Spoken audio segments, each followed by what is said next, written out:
As Owen mentioned, the midterm elections are a little more than 1 week away. Last night, the candidates for governor in Georgia held a debate and clashed over abortion. Democrat challenger Stacey Abrams says she supports abortion until a baby is viable outside of the womb. Republican Governor Brian Kemp said that he would not initiate new pro-life bills, but would review measures passed by state lawmakers. And joining us now with his analysis of the midterms is Tom Bevan, co-founder and director of Real Clear Politics. Tom, welcome back. Good to see you again. As we just heard, the two candidates in Georgia sparred over abortion. How big of a role, if any, do you think abortion will play in the midterm elections? Well, the data tells us it's not going to play a very big role. It will for Democrats, and that's one of the things that I think the Dobbs decision did was energize Democrats. The problem is that inflation in the economy is still the #1 issue across the board, certainly for Republicans, but also for independents. Abortion is well down the list, and nevertheless, Democrats have made it a central part of this campaign. Every ad in every district and state in this country where there's competitive election is Democratic ad is focused on the issue of abortion because they don't want to talk about the economy. And so it's going to energize their base, but it's not going to reach independent voters. It's not going to get swing voters because they're focused on different issues. Yeah, we also know President Joe Biden is hitting the campaign trail in a few states. What do you think of his involvement? Is he doing more or less than a typical president during a midterm election? It really seems like former President Barack Obama has been really visible on the trail so far. He has. Look, Biden is a drag on the party. There's no question about it.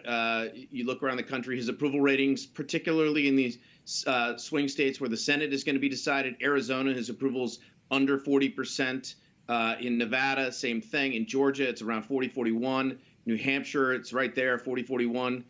Pennsylvania might be a point or two higher, but overall, he is a drag on the party, and that's true. Look, historically, his overall approval rating is about 43%. That's right where Donald Trump was. Barack Obama was at 45% when he lost 63 seats in 2010. So, presidents who have low approval ratings in the low 40s.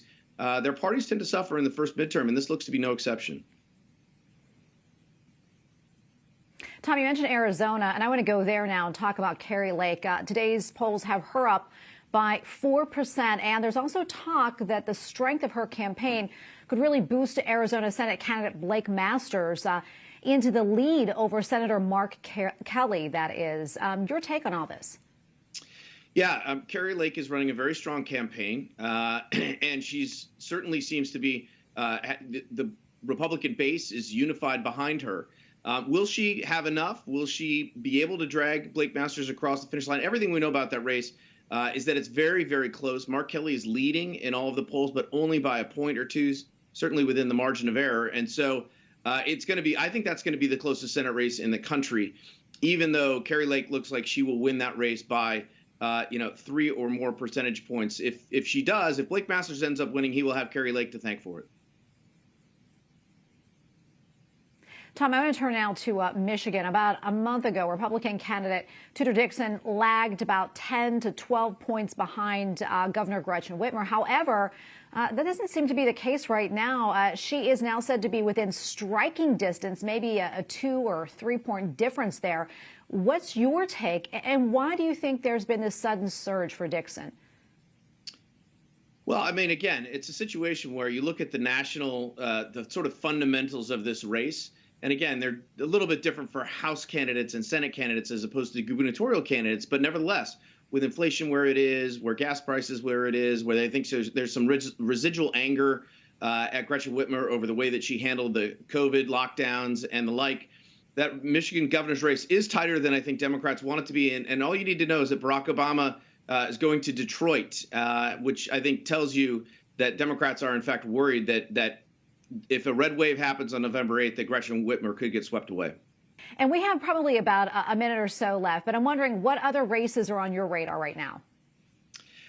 The race that I've been keeping an eye on, which is just a couple states over and isn't getting talked a lot about, is the Minnesota governor's race. And you look at what's going on in Wisconsin, where the Republican candidate there Tim Michels is ahead slightly against incumbent Tony Evers. In Minnesota, which is another state that has, again, that upper Midwest has been ground zero for the sort of dramatic shift that we've seen to the Republican Party among non-college educated white voters. That race is closer than I think Democrats would like it to be. Scott Jensen, the Republican nominee there, is running a strong campaign. So keep an eye on that. All right, sounds good, Tom. We're going to leave it right there. Thank you so much, as always, for your insights. We appreciate it. Thank you, Tracy.